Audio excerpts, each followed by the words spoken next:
All right. With that, it is my pleasure to announce our next amazing speaker. Belsky is a highly accomplished entrepreneur, author, early stage, and he is serving as a chief product officer at Adobe, you all know, who acquired his company Behance in 2012. Behance is the leading online marketplace for millions of professionals in the creative industry, and is a world-renowned expert for empowering people by fusing technology. And also he has authored two best-selling books, Making Ideas Happen and The Messy Middle, which is what he's going to talk about today. The talk is going to focus on crafting products in the messy middle. Please welcome Belsky. Good morning. Thank you for having me. And this is definitely a topic I'm very passionate about, and I'm excited to share a few thoughts with you. We have a very limited amount of time, so I'm going to go fast and see where we go from there. So let's put the slides up, and I'm just going to take you through insights on how to just build amazing products, in the very volatile period of also building a project or a company or a old turnaround. And so, are we rolling the slides? I can't see them on there, but I'm hoping that you can. All right, great. So, yes, all right. So the perceived journey of building a product or a great company, is right. It's an amazing idea in the beginning, and then you realize just how much work there is, and then at the end, it's like, aha, something wonderful comes out of it. And yes, it gets very difficult in between. But of course, as we all know, the journey looks a little bit more like this. And it's a series of bumps. It's ups and downs where things work and then everything falls apart again. You continue to question whether things will ever work out throughout the entire journey. And I think the realization here is that you just want to achieve the elusive positive slope. You want where every high is a little higher than the one before it, and every low is a little low. And that's maybe the best it can possibly be. So let's think about this. What does that require? That requires us to have a whole set of tricks and tips to endure the lows. When it feels like you're working amidst complete anonymity and ambiguity and uncertainty, how do you keep your team engaged? How do you nourish the strategy that you had so that you can actually achieve the outcomes that are not short-term but long-term? And then how do you also optimize the hell out of works? That is the other part of the equation here. Whether it's something about your product that's resonating with customers, whether it's a way that your team is working, whether it's what you're doing as a leader, how are those things then optimized, and how do you more of those things in order to distinguish, whatever it is you're building in the market. And so endurance and optimization is really what this whole thing comes down to. And that's what we're going to talk about a little bit as it relates specifically to product. And that's what I wanted to discuss. And I wrote a book, The Messy Middle, about endurance and optimization but for today, we only have 20 minutes. I try to pick out a bunch of insights for product builders that I think are important for us to keep in mind. So a quick intro about me in 3 quick phases. My first phase was organizing and empowering the creative world to make ideas happen, which continues to be a passion to this day. Behance, of course, was the outcome of this effort. And Behance really started as a paper products company. And just to give you a sense of my messy middle, we were paying the bills by selling notebooks for creatives while we were trying community for creatives to showcase and discover their work. And so this paper products to bootstrap our business. I came out with my first book in 2010, all about organizing the creative world, making ideas happen. 99U is an annual conference and think tank devoted to productivity. And some of you may have come across. And it's just become a really special community as part of when we became Behance, the network that we're probably most known for. And then this network kind of grew into a series of products to power portfolios. I learned from the phase 1 of my career was that you can be missions but medium agnostic. You know, whether it was a paper product, a conference, or a net, always trying to organize the creative world. Phase two was really around supporting mission-driven teams and building products. The empathy over passion would be the theme of all of the startups that I've worked with over the years. And so there are a number of founders that I got to meet and become an advisor to and work with, you know, over their messy middles. Lots of stories there that we won't get to today, but the philosophy here really was about how do you protect the integrity of a great product in the messy middle. You know, that's just as hard as building a product. And so we'll touch upon a little bit of that. Phase three, which I'm in right now, is really around craft generation of products for creative people.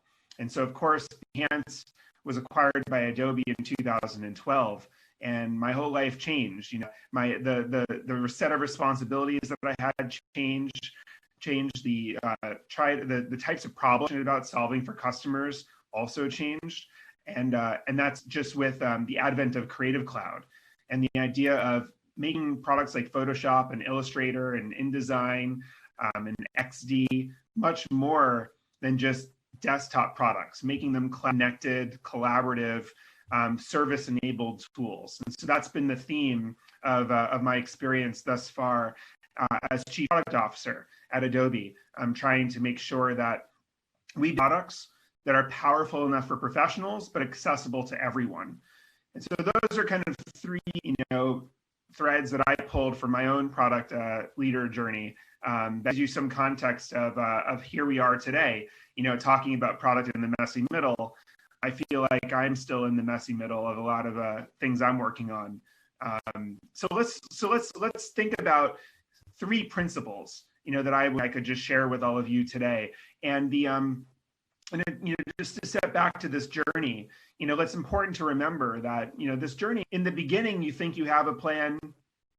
Over the volatility journey, you realize that you really can't plan, and you have to have a team and a strategy that's malleable, you know, with the changes and the volatility that you'll encounter. What else do you realize? Well, in the beginning of a journey, you're very self-reliant. You're going to figure all this out on your own or with a small team. Then over the course of the journey, you realize just how reliant you are on others. What else you also realize, and this brings us to product, in the beginning, you have simple solutions to your customers' problems, and that's actually what distinguishes, you know, your launch. Is just how simple and elegant, accessible your product is. And then over the course of time, as you build a business, as you monetize your business, as you solve problems for new and older, you know, different types of customers, you realize that you add solutions that add complexity to your product. That oftentimes is what makes a product bad over time, is all of that complexity. So how do you build great products in the messy middle and not screw them up? And that's really where these three principles come in. So principle number one, in the first 15 seconds, we are all lazy, vain, and selfish. And think about that. You're lazy in the sense that you don't have time to learn something new.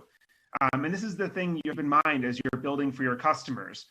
In the first 30 seconds, 15 seconds of their experience with your product, they don't want to learn anything new.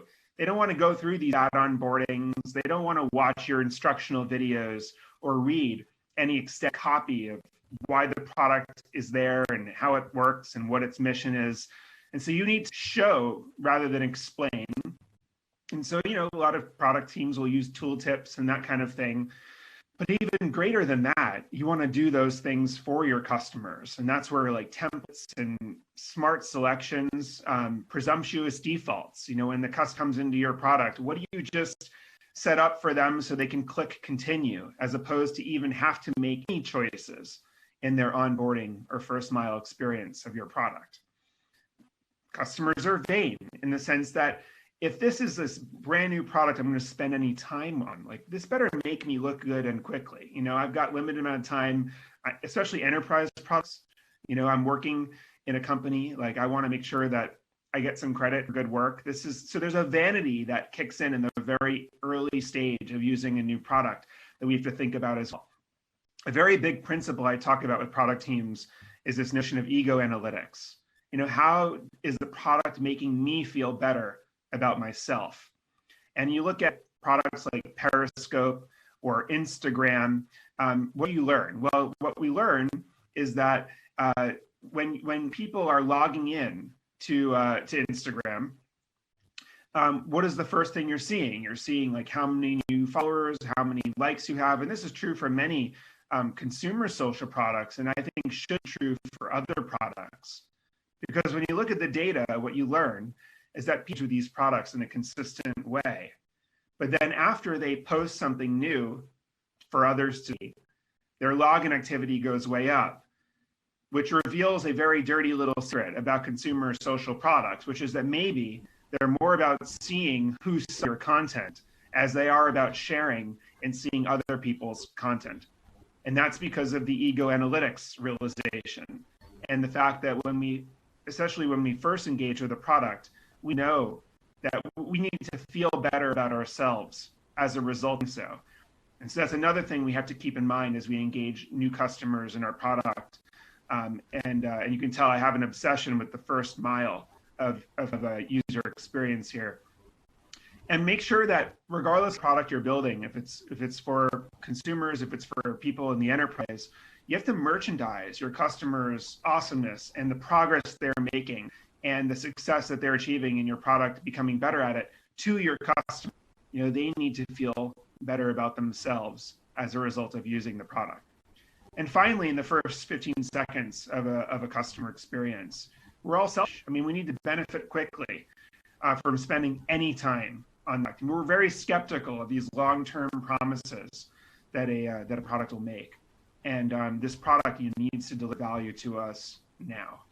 And look at, just take a few examples. So Pinterest, I remember when Ben Silverman was first building this product, while he had the idea of it being a display platform, at first it was very much a utility in your own interests, making sure that it was basically a better version, which was a bookmarking service that was acquired by Yahoo, but didn't have any visual gravity. And so make sure that you offer utility product and don't really rely on the long-term promise. Make sure you just get to that over time. And make sure that you amuse people, while you also teach and engage them. I remember when my team converted from HipChat over to Slack. At first, Slack was kind of a fun place to share Giphies and, decide where we were going to coffee. It just became like a fun thing before it became important utility. And so that's another, realization that first mile, it's a selfishness type of thing. Like just make people, give people some immediate value in that way before they need to discover the long-term promise of your product, which takes, of course, time. Look at some of the value propositions of products out there where Square, they realize that all their merchants, more than all the other promises of Square, they just want to get paid faster. Stripe, Stripe's really, their value proposition that appealed to the selfishness of the developer was 2 lines of code. The developer had many choices of solutions for payments. They just wanted to do it fastest. Maybe back to the laziness piece as well. 2 lines of code was really what drove the utilization of Stripe in the early days. So marketing and copy that relates this, the missions towards that, these 3 principles, or these 3, the laziness, vanity, and selfishness in the first mile of the customer experience. These value propositions often get unless the product team has some role in driving them. And so I actually believe teams should have a more active role in evolving and testing and leading, what the product copy experience should be. Okay, principle number 2. So we talked about laziness, vanity, and selfishness. It's something everyone has to think about as they get products into the market and get them used. Number 2, stay grounded by your newest cohort of new customers. Listen, making a simple product is complicated, right? What's even harder is staying simple. That gets exponentially harder because the more options you bring into the product, the more you are going to have. And the shortcut to really maintaining a simple, accessible product that invites your newest cohort of new users is to obsess over these new users, to maintain time focusing on them. I mean, just take a step back and think about the product lifecycle of technology. Users flock to a brand new simple product. It's either a new payments product, bank account management tool, enterprise tool for communications, whatever. People love the simplicity of it. And so everyone starts to, flock to that because it's so easy to use. That product then starts taking those users for granted as it tries to build a business and build a pro plan, take into account what power users want and add additional advanced settings and different use cases. And then before you know it, it becomes dated and users flock to another simple product. And this is the product life cycle that fuels startups and transformation of industries. It's just simple product replacing old product, and it repeats itself over and over and over. And so how do you defy this is by prioritizing the first mile of your customer's experience. And it's truly ironic, by the way, that the last mile of local teams' experience building the product is spent on thinking about the first mile of their customer's experience using the product, right? It's only the end where we're like, oh, what should the copy be? What should the tour be? And that's bad because the only part of our product experience that every customer sees is the first, and then it's just drop off from there. And so really take into account our customers' desires in the first mile, where they want to be raised, they want to have options, they want to look good, all those things we talked about earlier. And if you can accommodate these first mile desires, you will engage and retain customers over time, while remembering that every new cohort of those new customers is different. I mean, look at this, the classic Jeffrey Moore Crossing the Chasm, where he breaks down the different types of customers that join a product time. Each of these cohorts needs a different onboarding experience. They need different copy.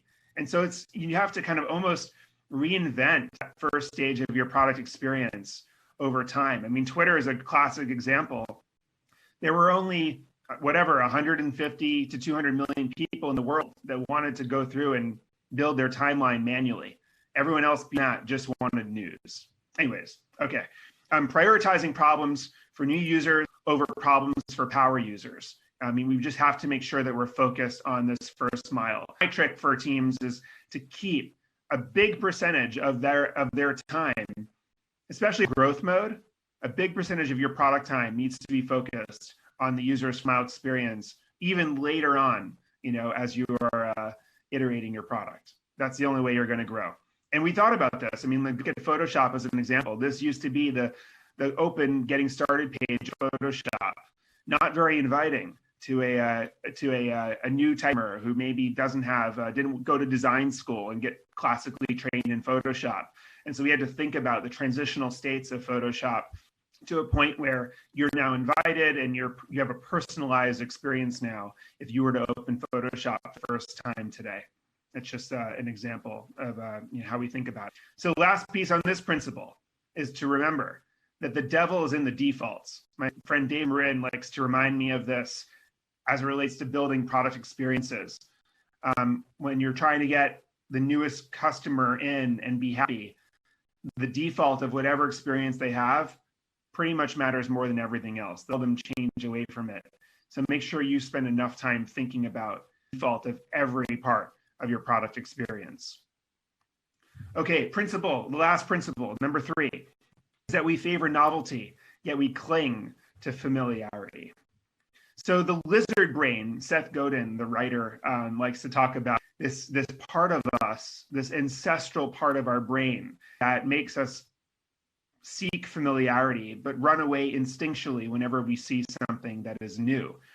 In Behance, we made a big mistake when we first launched the platform because we wanted everything to be creative. And so we made a name for creative fields. We called it realms, creative realms. And groups groups, which was a feature on Behance in the early days, we called them circles. And it took us a year to realize that no one really knew what realms were, and no one really knew what circles were, but the creative fields are, and they knew what groups were. And so sometimes, we try to be creative, and then in the process, we sort of alienate people with these foreign terms. And so it's important to remember that if you want people to use a part of your product, familiarity is the friend of innovation. And very seldomly, will you want to go away from that? I love some examples, like my remote control in my apartment. There's a party mode. It's familiar. I know exactly what that means, right? Poster, has a bit more button. I think these are some examples of with a UI, making it familiar as a way of kind of communicating something maybe a little more complicated. So familiarity is a friend of utilization. It will make people use your product, but it's the enemy of innovation, right? And we've all seen focus groups. All focus groups do is they just test what's familiar. And if you're trying to force something new in the world, if you're trying to change the way people do things, focus groups will hurt more than they'll help you, in my opinion. You have to be able to discard that data when you see it. So I encourage all of you to adopt familiar patterns whenever possible to drive this third principle of product adoption, and and make sure that you keep making your product and honing your product for your customers throughout this very volatile journey that you're on. And only force new behaviors when they power a very unique value in product or industry. I remember Periscope, one of those unique behaviors was defaulting what in the world of selfie apps at the time, defaulting the camera view to out rather than your face. And a lot of people said, well, isn't this a selfie app? Like, shouldn't it sort of show me by default? But their vision was that Periscope was the way of seeing the world through someone else's eyes. And so they changed that default. And that was strange at first for users, but ended up kind of building a new genre of live video that was ultimately acquired by Twitter. And so when you're building your product, try to make sure that everything, 90% of everything is accommodating and familiar, and only 10% retrains the way people do things. So finally, what must we do to be great stewards of products in the middle? Well, we have faith in our customers, but not in the first 15 seconds. Make sure you keep those principles of the seconds of behaviors into mind as you build your products. Stay grounded by your newest customer's experience, recognizing that every of new customers is really completely different. And recognize the defaults of your product. Innovate, but keep the core mechanics, language familiar. Trust me, don't get too creative with what you call things, or you will lose customers. And remember, you are creating people, so be as human as you can while doing it. Remember that the business, the science of business is scaling, but the art of business is things that don't scale, things that are very empathetic and human-centric. And so with that, thank you again for having me, and I'll be around a little bit later for Q&A.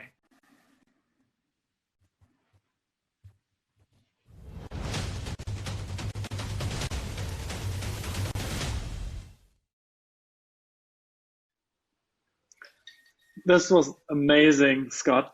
I really, really appreciate it. A very, very strong tour de force around creating beautiful products. And I'm even more delighted that you agreed to take from the audience in the QA stage afterwards. So I just want to brief quickly for members of the audience who are listening to that and think they want to know Scott a little bit more after this sessions, and click into the QA stage, and then you can have a little bit more intimate interaction with Scott. And our dear friend Adi Pika is going to host that session. So you'll see Scott there in a minute once he hops over to the new link. Thank you so much, Scott. Thanks again for having me.